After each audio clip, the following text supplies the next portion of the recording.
سوا ان احنا هنبدا نشرح لك المنهج بطريقتين، يعني مش بطريقتين، هما بطريقتين مكملين بعضيهم. ازاي يعني يا مستر؟ هشرحه لك بطريقه حفظ وفهم. يعني ايه برضه مش فاهم يعني ايه حفظ وفهم يا مستر؟ قال لك والله بص، انا دايما معتقد او ماشي بمبدا في حياتي ان المعلومه العلميه عمرها ما تثبت لو انت حفظتها بس، وعمرها ما تثبت لو انت فهمتها بس. امال هنعمل ايه؟ احنا هندمج الاثنين مع بعض. انت لازم تطلع من الحصه فاهم وحافظ، وترهق عليا ان انا هعمل حاجه معاك اخليك تفهم الماده بتاعتك بشكل علمي بسيط مبسط كل حاجه. حلو حلو. وكمان اخليك تربط العلوم بيعتبر كل حاجه في حياتك. جميل جميل. تاني حاجه هحفظك، بس انت هتحفظ بنسبه 50%. محتاج تعمل ايه؟ محتاج تفتح الكتاب وتشوف وتبص وتذاكر تاني عشان المعلومه تثبت بنسبه 100% في دماغك. وانا بعد كده ثبتت لك المعلومه في دماغك، هتيجي اخر الترم فاكر المعلومه اللي احنا خدناها من اول الترم. حلو حلو. خش بقى في الموضوع، خش في الموضوع. حلو. بسم الله بسم الله. تخيل وانت واقف بتتفرج عليا او قاعد بتتفرج عليا، تخيل معايا بقى، تخيل معايا وانت قاعد كده مثلا الموبايل اللي انت ماسكه في ايدك ده اللي انت بتسمعني منه، او الكمبيوتر اللي انت مثلا بتسمعني منه برضه. ماشي. دلوقتي عندنا الفون بتاعك. حلو. عندنا مثلا ايه الكتاب اللي انت بتذاكر منه، وعندنا مثلا القلم، وعندك مثلا كوبايه ميه انت ممكن تشربها وهي جنبك دلوقتي كوب ماء. مثلا تفتكر في حاجه مشتركه ما بين الاربعه دول؟ لو فكرت شويه لا ما فيش مثل ممكن بالراحه. طيب انا معايا دلوقتي تليفون ومعايا كتاب ومعايا قلم ومعايا كوب ميه. المستر بيقول لي انا عايزك تشوف لي حاجه متشابهه فيهم هم الاربعه. طيب تعالى واحده واحده اعرفك ايه المتشابه ما بينهم. احنا لو جبنا التليفون بتاعك، لو جبنا ايه التليفون بتاعك اللي انت بتسمعني منه ده، وجبنا ميزان، عارف الميزان ايه هو الميزان؟ الميزان الالكتروني مثلا، او الميزان اللي هو بيكون محطوط في السوبر ماركت، او الميزان ذو الكفين اللي هو محدش بيستخدمه. فالمهم انت هتجيب ميزان. الميزان ده انت بتحط عليه التليفون مثلا بتاعك. حلو. المفروض هو بيطلع لك الرقم هنا، الرقم اللي بيطلعه لك هنا ولو يكن مثلا 9 جرام، الرقم ده مش وزنه، الرقم ده مش ايه؟ مش وزن. لا مش وزن. امال الرقم ده ايه يا مستر؟ الرقم ده كتلته، الرقم ده ايه؟ كتله. حلو. مستر ازاي؟ انا بروح مثلا انا قلت ميزان حساس فبوزن. قال لك لا، في فرق ما بين الكتله وما بين الوزن، في فرق ما بين الكتله وما بين الايه؟ الوزن. ازاي برضه مش فاهم؟ الكتله ده الرقم اللي بيظهر لك في الميزان، دي الكتله، دي كتله الشيء الفلاني اللي انت حاطه على الميزان. اما الوزن ده يعني بنحسبه بطريقه ثانيه مش عارف دلوقتي، ان احنا بنجيب الكتله او بنحسبه عن طريق الكتله. حلو. ففي فرق ما بين الكتله والوزن. جميل يا مستر. طيب نرجع تاني. الفون او التليفون بتاعك. حلو. الفون بتاعك ده انت طلعت ليه كتله، صح؟ معنى كده ان الفون ليه كتله، معنى كده ان الفون ليه ايه؟ كتله يا مستر اهو. حلو جدا. حلو. طيب الفون بتاعك ده لو انت حطيته على المكتب جنبك مش هيشغل حيز من المكتب، هيشغل حيز من الفراغ اللي انت فيه. يعني ليه حجم؟ ليه حجم اكيد. يعني هو حجمه الحته اللي هو قاعد فيها دي، او الحته اللي قاعد فيها، هو دلوقتي عنده كتله وعنده حجم. عنده كتله وعنده ايه؟ حجم. صح؟ وعنده ايه كمان؟ حيز من الفراغ، بيشغل حيز من الفراغ. صح. معنى كده ان الفون عنده كتله وعنده حجم وعنده حيز من الفراغ. طب تعالى نجيب الكتاب بتاعك برضه ده، احنا لو جينا وزناه على الميزان مش هيطلع له كتله، هيطلع له كتله. معنى كده ان هو شبه الفون، هو عنده كتله بس مش نفس الكتله يعني، بس هما الاثنين عندهم ايه؟ كتله. ماشي. طب حجم، هو مستر عنده حجم، انا حبيته في اي حته عنده حجم، فهم برضه بيتشابهوا في الحجم وبيتشابهوا ان هما الاثنين بيشغلوا حيزا من الفراغ.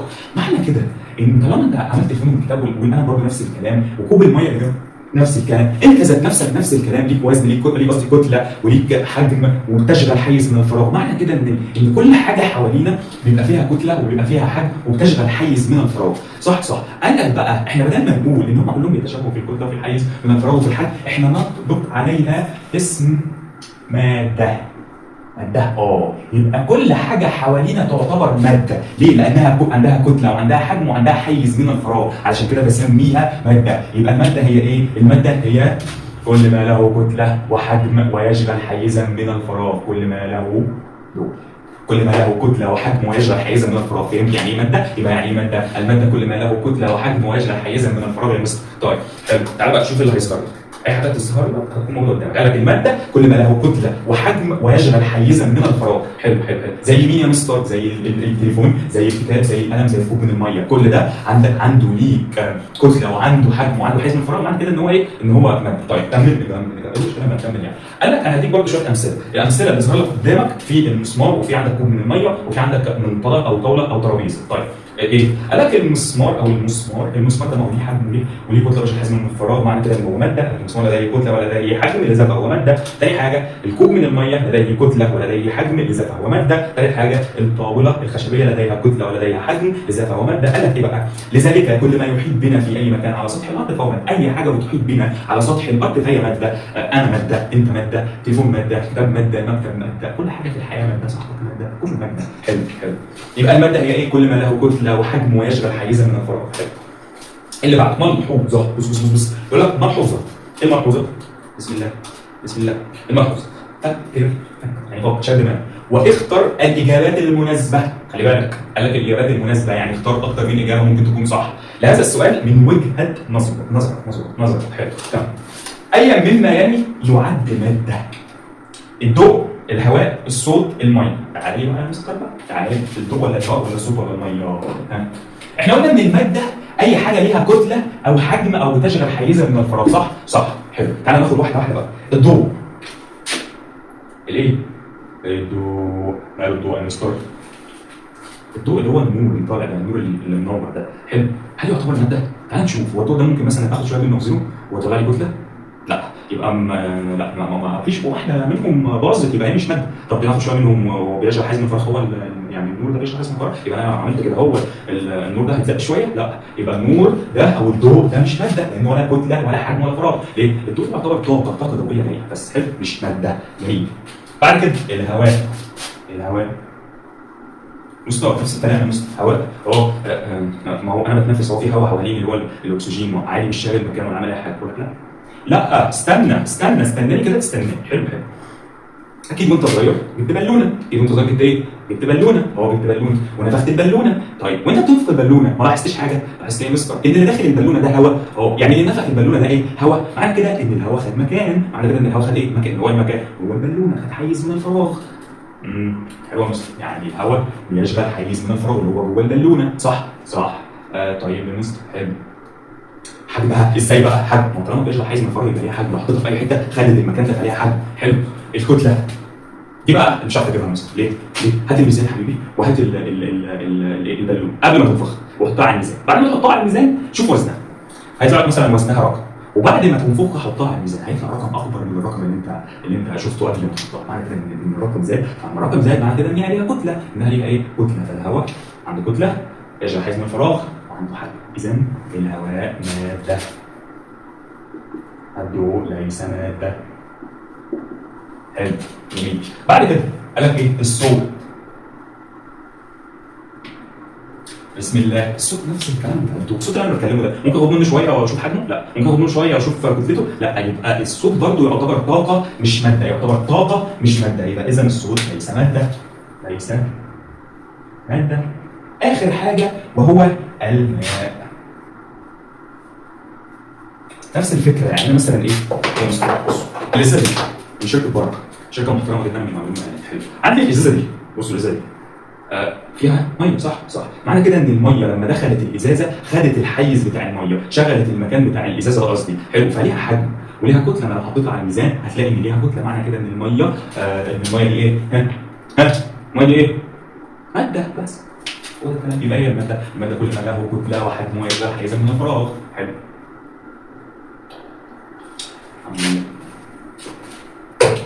كل ما له كتله وحجم ويشغل حيزا من الفراغ يعتبر ماده. يبقى اي مما يلي يعد ماده هتختار ايه؟ هختار يا مستر الهواء والماء.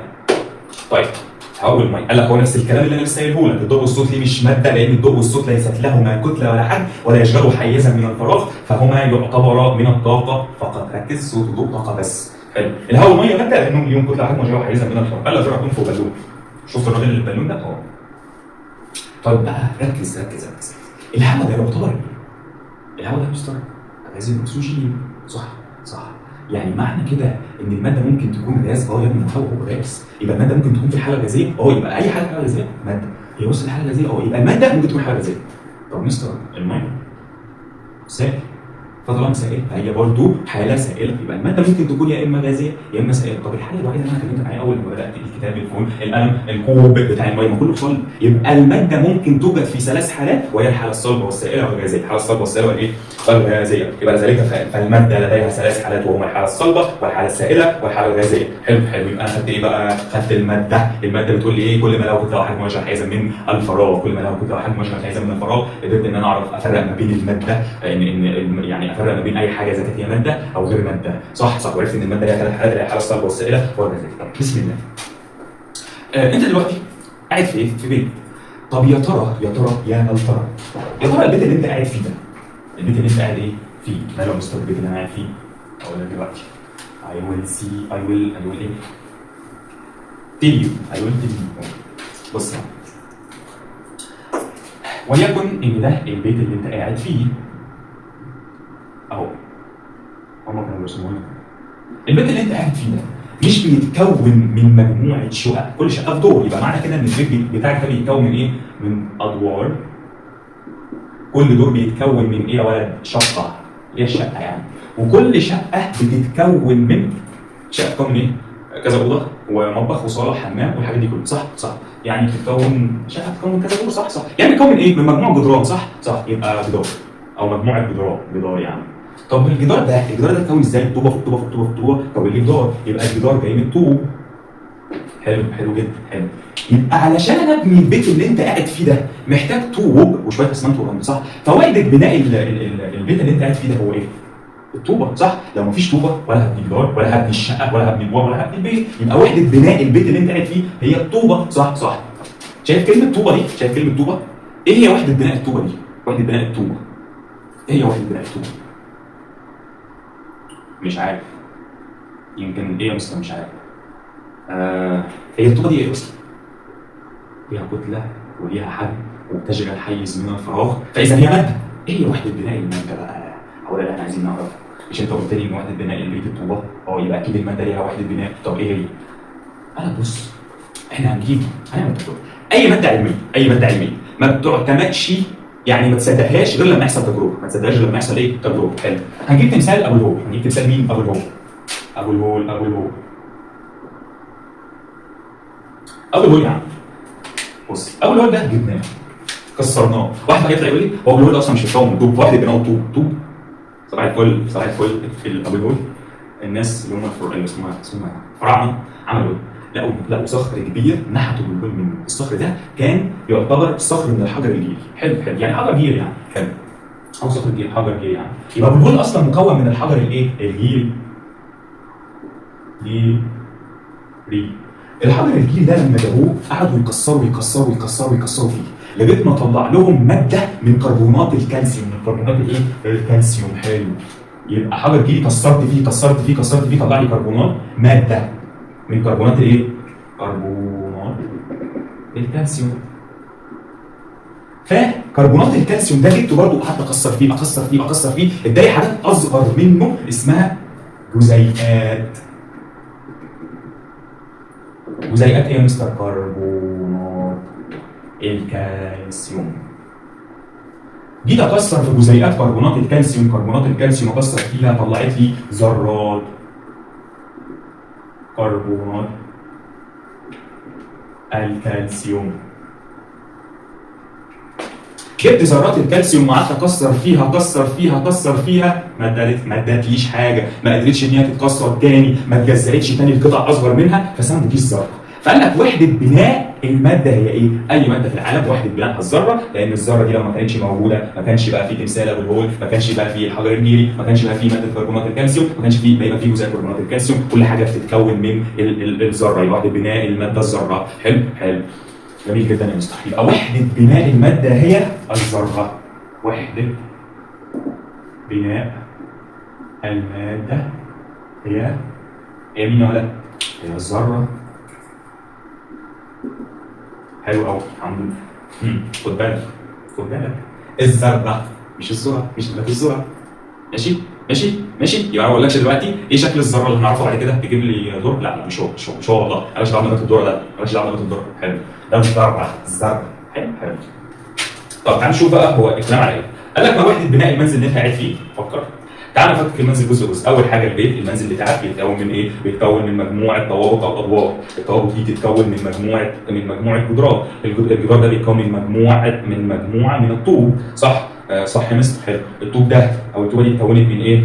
اتكونت من الطوبه دي اصلا هي اللي كونت الجدار، وبعد كده الجدار اتكون من طوب، وبعد كده الطوب اتكون من منزل، وهكذا. يبقى معنى كده ان الطوبه هي وحده بناء الايه؟ المنزل. طيب كذلك اذا فككنا الماده يا ترى هنوصل لايه؟ قال لك تمثال ابو الهول، وقال بيتكون من ايه؟ بيتكون من الحجر الجيري. الحجر الجيري ده بيتكون من كربونات الكالسيوم. كربونات الكالسيوم مكونة من جزيئات كربونات الكالسيوم. جزيئات كربونات الكالسيوم مكونة من ذرات كربونات الكالسيوم. لذلك الذره هي وحده بناء اي ماده يا صديقي.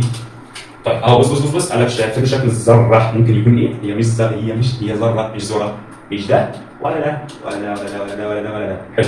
طيب يا ترى العلماء عرفوا شكل الذره من اول مره؟ قلت لك مفيش علم تقدر ان انت تقدر انت تصدقه غير بتجربه. علشان كده مش كل العلماء عملوا تجارب، ومش كل العلماء وصلوا لنفس النتيجه. ففي العصور القديمه جم ناس اسمهم الفلاسفه الاغريقيون. الفلاسفه الايه؟ الاغريقيين. يبقى في العصور القديمه مين؟ الفلاسفه الاغريقيون. الفلاسفه الاغريقيين عملوا ايه؟ قال لك اعتقدوا ان لما هم كسروا اخر حته من زرار الكهرباء مش هم طبعا، يعني لما كانوا بيعملوا الماده وكده، فقال لك انا وصلت لحاجه، الحاجه دي مش هتتجزأ خالص. هم اعتقدوا كده، هم ما جربوش اللي انا بقول لك عليه، لا هم اعتقدوا ان الذره دي حاجه ما ينفعش ان انا اجزأها تاني. فهم اعتقدوا ان الذره غير قابله للتجزئه. غير قابله للتجزئه. يبقى معنى كده انا قلت لك ان ده اعتقاد. يبقى مين اللي اعتقد؟ الفلاسفه اليونانيين الاغريقيون. اعتقاد. طيب في القرن او في اوائل القرن ال19 جاء عالم اسمه دالتون. اسمه ايه؟ دالتون. خلينا نشرح لك. في اوائل القرن ال19 جه عالم اسمه دالتون. عمل ايه؟ ما جربش.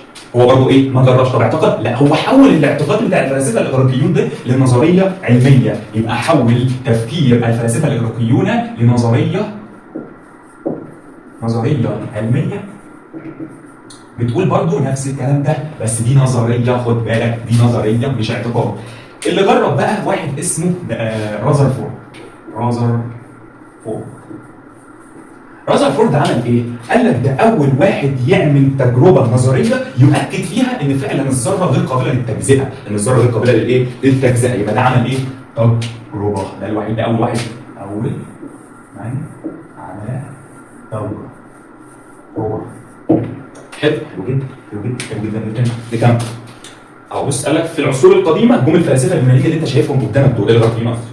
في العصور القديمه الفلاسفه اليونانيين او الاغريقيون قال لك ان اكيد الماده مكونه من اجزاء صغيره جدا لا يمكن تقسيمها، وسموا الاجزاء دي ذرات. بس ده كان مجرد اعتقاد من غير تجربه، وانا قلت لك ان العلم لازم تجرب فيه، عشان يبقى علم. مش اعتقاد. ده بعد كده في اوائل القرن ال19 جه الشخص اللي قدامك ده اللي هو اسمه دالتون. عمل ايه؟ او العالم دالتون عمل ايه؟ قال لك جه عالم اسمه دالتون وقال انا هحول الفكره دي لنظريه علميه، وقال برضه ان الذره غير قابله للانقسام، بس دي نظريه علميه مش اعتقاد. بعد كده في عام 1909 جاء الراجل السمح ده بقى اللي اسمه رازرفورد عمل ايه؟ قال لك رازرفورد جه عالم اسمه رازرفورد وما اعتمدش على الكلام بس، ده عمل عملي، يعني جرب وقدر يضع اول نموذج للذره. ده احنا هناخده دلوقتي. تفتكر بقى في شكل الذره؟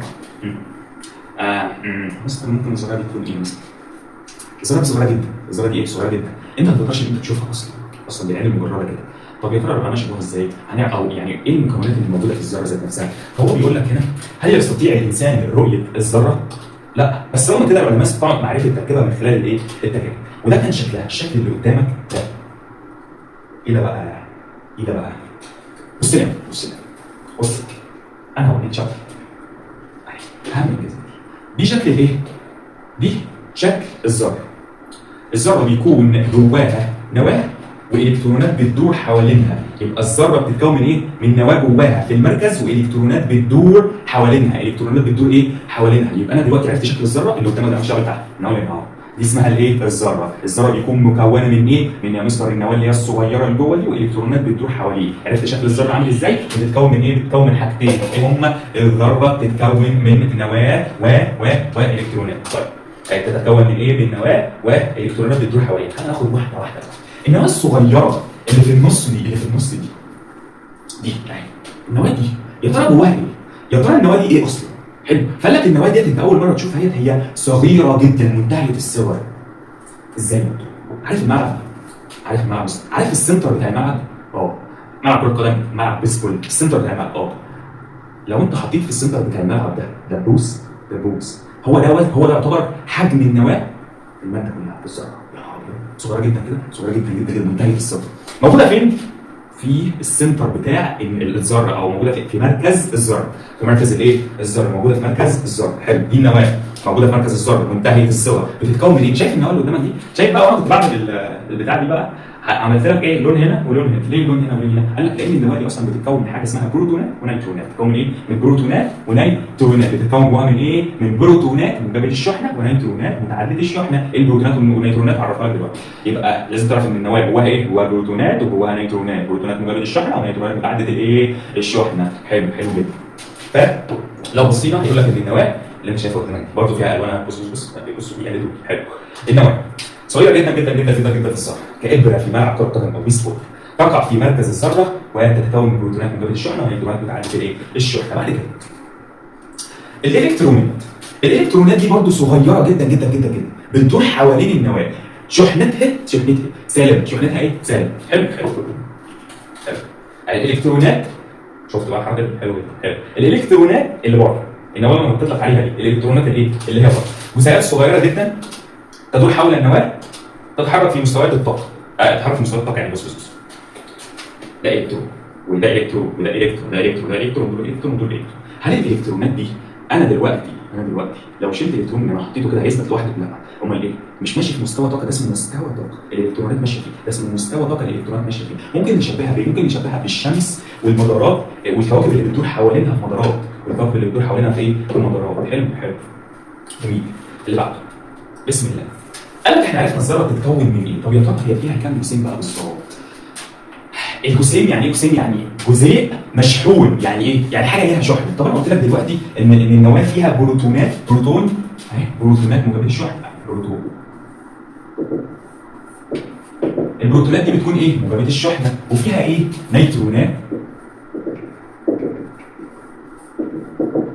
متعدده الشحنه. وفيها ايه كمان؟ فيها الكترونات سالبه الشحنه. يبقى انا عندي الذره فيها كام جسيم؟ فيها 3 جسيمات: البروتونات والنيوترونات والالكترونات الالكترونات. طيب البروتونات انت لسه قايل يا مستر ان هي شحنتها موجبه اهي. حلو. والنيوترونات مستر انت لسه قايل لي برضه ان هي شحنتها متعادله. هتكتب متعادله ازاي؟ انا هتكتب المتعادله ديت برمز الصفر. هي متعادله اصلا بتكون يعني فيها موجب وفيها سالب، بس احنا بنمثلها برمز الصفر اختصار. يعني الالكترونات بتكون سالبه الايه؟ الشحن. الالكترونات بتكون سالبه الشحن. عايز تعرفني ايه تاني عليه؟ بروتون. حلو. يعني ايه؟ يعني بيبدا بحرف البي. يبقى رمزه بي. يبقى رمزه ايه؟ تي.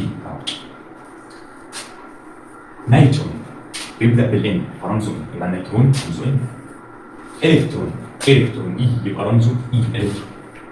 اللي بعد عايز تعرفني ايه تاني؟ البروتون قلت لك ان هو موجود جوه النواه، يبقى داخل النواه. قلت لك ان النيترون موجود برضه داخل النواه اللي هو متعدد، يبقى ده داخل النواه. تاني حاجه الكترون، قلت لك ان الالكترون موجود خارج النواه بيدور حوالين النواه، يبقى خارج النواه. حلو. محتاج تعرف ايه تاني؟ هقول لك محتاج اعرف ايه تاني دلوقتي. البروتون اللي هو الموجب واللي رمزه بي وداخل النواه، يا ترى كتلته قد ايه؟ كتلته قد ايه؟ قال لك الكتله بتاعت البروتون والنيترون والالكترون هيكون ايه؟ البروتون لما هم حسبوا كتلته لقوا ان كتلته 1 يو. ايه اليو ده يا مستر؟ وحده الكتل الذريه او الاتوميك ماس يونت، اللي هي وحده الكتل الايه؟ الذريه. ده رمزه اليو، يعني بيقيس الكتله باليو دي. ولقوا ان كتله النيترونات 1 يو. ولقوا ان كتله الالكترونات تقريبا كانت 1 على 8000 حاجه تقريبا، مش فاكر بالظبط يعني الرقم بالظبط مش فاكره. تعال بس نشوف. قال لك احنا عرفنا الذره بتتكون من ايه؟ طب يا ترى فيها كام جسيم؟ قال لك الذره بتتكون من 3 جسيمات، الالكترونات والبروتونات والنيوترونات. كل مكونات الذره ليست متشابهه فهي تختلف في الحاجات اللي انا قلت لك عليها دي. لا 1836 انا اسف 1833 يو برضه. جميل جميل قوي يا مستر. حلو. عرفت انا كل حاجه عن الاربع حاجات دول، البروتونات والنيوترونات والالكترونات. بالله ما تنساش. الذره بيكون فيها نواه والكترونات بتدور حواليها. النواه فيها ايه؟ فيها ايه؟ بروتونات مجرد الشحنه، الكترونات متعدده الشحنه، بيدور حواليها الكترونات سالبه الشحنه. فلما اقول لك الذره بتتكون من كام جسيم تقول لي الكترونات ونيوترونات وبروتونات. ما تنساش دي. لو قلت لك النواه بتتكون من ايه؟ بروتونات ونيوترونات بس. الذره بتتكون من ايه؟ الكترونات وبروتونات ونيوترونات. حلو. طيب بسم الله. بيقول لك عدل توصف نواه الذره بانها نواه الذره دي مجرد الشحنه ولا سالبه الشحنه ولا متعدده الشحنه؟ النواه اللي هي في النص مستر. طيب اي حد هيفكر هيقول لك يا مستر النواه بتتكون من ايه؟ من بروتونات مجرد الشحنه ونيوترونات متعدده الشحنه. معنى كده ان انا اقول عليها ان هي موجبه ولا لا؟ بص انا جوه النواه يعني في بروتون بص بروتون موجب اهو، خليها بالاسود موجب اهو، وعندي نيوترون متعادل. يعني ايه متعادل؟ يعني في موجب وفي سالب. مين اللي ياخده؟ اللي ياخده؟ عندي 2 موجب، يعني معنى كده ان الموجب كتير قوي في النواه والسالب شويه صغيرين. حلو. يبقى معنى كده ان البروتون والنيوترون اكتر شحناتهم في موجب. معنى كده ان الذره بتكون موجبه الشحنه. قال لك بقى ليه الذره بتكون موجبه الشحنه؟ لاحتوائها على لانها تحتوي بروتون موجب الشحنه، الالكترونات متعدده الشحنه، ولا تحتوي اصلا على الكترونات سالبه الشحنه. تعرف لو الالكترونات كانت جوه النواه كانت سالب وموجب، فممكن تكون كانت متعدده الشحنه. حلو. بعد كده طيب بيقول لك تهمل كتله الالكترون عند حساب كتله الذره. لما اجي احسب كتله الذره انا بهمل كتله الالكترون خالص. ليه يا مستر بتهمل كتله الالكترون خالص؟ هقول لك انا ليه. عشان احنا لو شفنا كتله الالكترون هتلاقي 1 على 1836 وده 1 بواحد، فصغير جدا. فبنشيلك يا عم فخلوا بالك، فاحنا هنشيل الالكترون من كتله الذره. ليه؟ لان كتله الالكترون صغيره جدا لذلك لا تؤثر تاثيرا يذكر في كتله الذره. تمام تكون فاهم. فقره ألس لازم نحل سؤالين قبل ما نمشي. طيب بسم الله. اي سؤال هسألك هنا لازم انت تقراه وتحله. حلو. بيقول لك وحده بناء وتركيب جميع المواد ايه هي؟ طوبه يا بيه. قلت لك طوبه وحده بناء المنزل. الطوبه دي ماده اصلا، فوحده بناء الماده هي ايه؟ النواه. ايه؟ الذره جواها النواه. وحده بناء اي حاجه في العالم هي الذره. جميل. اللي بعده العالم الذي وضع اول نظريه علميه من الماده هو مين؟ انا عندي 3 عملوا كده فلاسفه اليونانيين كان اعتقاد. دالتون عمل اول نظريه علميه، ورذرفورد عمل ايه؟ عمل تجربه. يبقى اول من وضع اول نظريه علميه هو مين؟ دالتون. طيب بسم الله. اللي بعده الجسيمات دون الذريه المكونه لنواه العنصر. جسيمات دون ذريه هي البروتونات والنيوترونات والالكترونات. دي جسيمات دون ايه؟ ذريه. كمل بالسؤال. المكونه لنواه العنصر. شايف اهي نواه العنصر فيها مين؟ بروتونات ونيوترونات. سهل. يبقى نختار مين؟ البروتونات والنيوترونات. اللي بعده النسبه بين كتله الالكترون الى كتله البروتون. نقط الواحد صح. السؤال ده مهم جدا. ليه مهم جدا؟ تعالى اقول لك ليه مهم جدا وصعب جدا. يعني صعب، يعني ممكن يغلطك جامد، بس ركز. يعني طول ما انت معكش دور في اي حاجه يعني ان شاء الله. بص هقول ايه؟ النسبه. يعني ايه نسبه؟ خدت في الرياضه النسبه يعني علامه كسر صح؟ اهو علامه الكسر اهي. طيب ايه على ايه؟ كتله الالكترون الى كتله البروتون. قال لك اول حاجه تكتب فوق كتله الايه؟ مين؟ الالكترون. حلو. على كتله مين؟ البروتون. نقط من الواحد الصحيح. بص لو انت قسمت حاجه صغيره على حاجه كبيره بتكون اقل من الواحد الصحيح، الناتج اللي هيطلع هيكون اقل من الواحد الصحيح.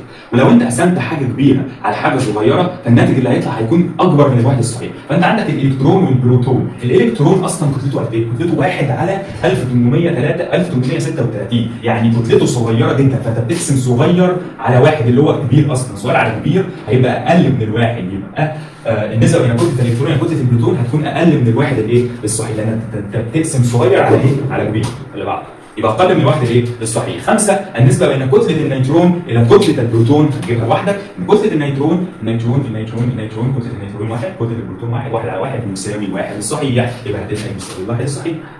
اكبر لا مش اكبر من، هي يساوي 1 الصحيح. معلش امسح اكبر من دي خالص. تهمل كتلة النيتروجين عند حساب كتلة الذرة. تهمل كتلة النيتروجين عند حساب كتلة الذرة. هل كتلة النيتروجين هي اللي بتهمل؟ لا مستر، انت لسه قايل ان كتلة الالكترونات هي ايه؟ بتهمل. اتمنى تكون بتقف الفيديو وبتحل السؤال لوحدك كده. ما اصغر المكونات دون الذرية من حيث الكتلة؟ مين؟ دون الذرية من حيث الكتلة الالكترونات. مستر بس كده. طيب. الحمد لله. احنا قدرنا ان احنا ما نطولش عليكم في اول حصه، وقلنا ان احنا ان شاء الله تكون وصلنا المعلومه او وصلنا شويه شرحناهم دولت توصيل يعني. اتمنى يعني انتم تكونوا فهمتوا. حلو. لو عجبك الشرح اتمنى ان انت تعمل لايك، علشان اللايك ده مش هتعمل ان انا انزل الفيديو اللي بعده، وعلشان برضه يوصل لزميلك او صاحبك ويستفيد هو كمان بالمعلومه اللي ممكن توصل له. نخش يعني ان شاء الله بقى الحصه الجايه ونشوف الكلام على ايه. بس انا عايزك تفكر في السؤال ده معايا. السؤال الصغير ده هيفتح لنا للحصه الجايه ان شاء الله. هل تعتقد ان الذرات مختلفه ام متشابهه ولماذا؟ هل الذرات ممكن تكون مختلفه ولا متشابهه ولا لماذا ولماذا؟ جاوب على السؤال يعني في الكومنتات او خش ابعت لي وجاوب على السؤال. انا عرفت سؤال مستر فجاوب عليه. ممكن تبعت لي على اي حاجه، كل حاجه هتلاقيها موجوده عندك في الوصف. والسلام عليكم ورحمه الله.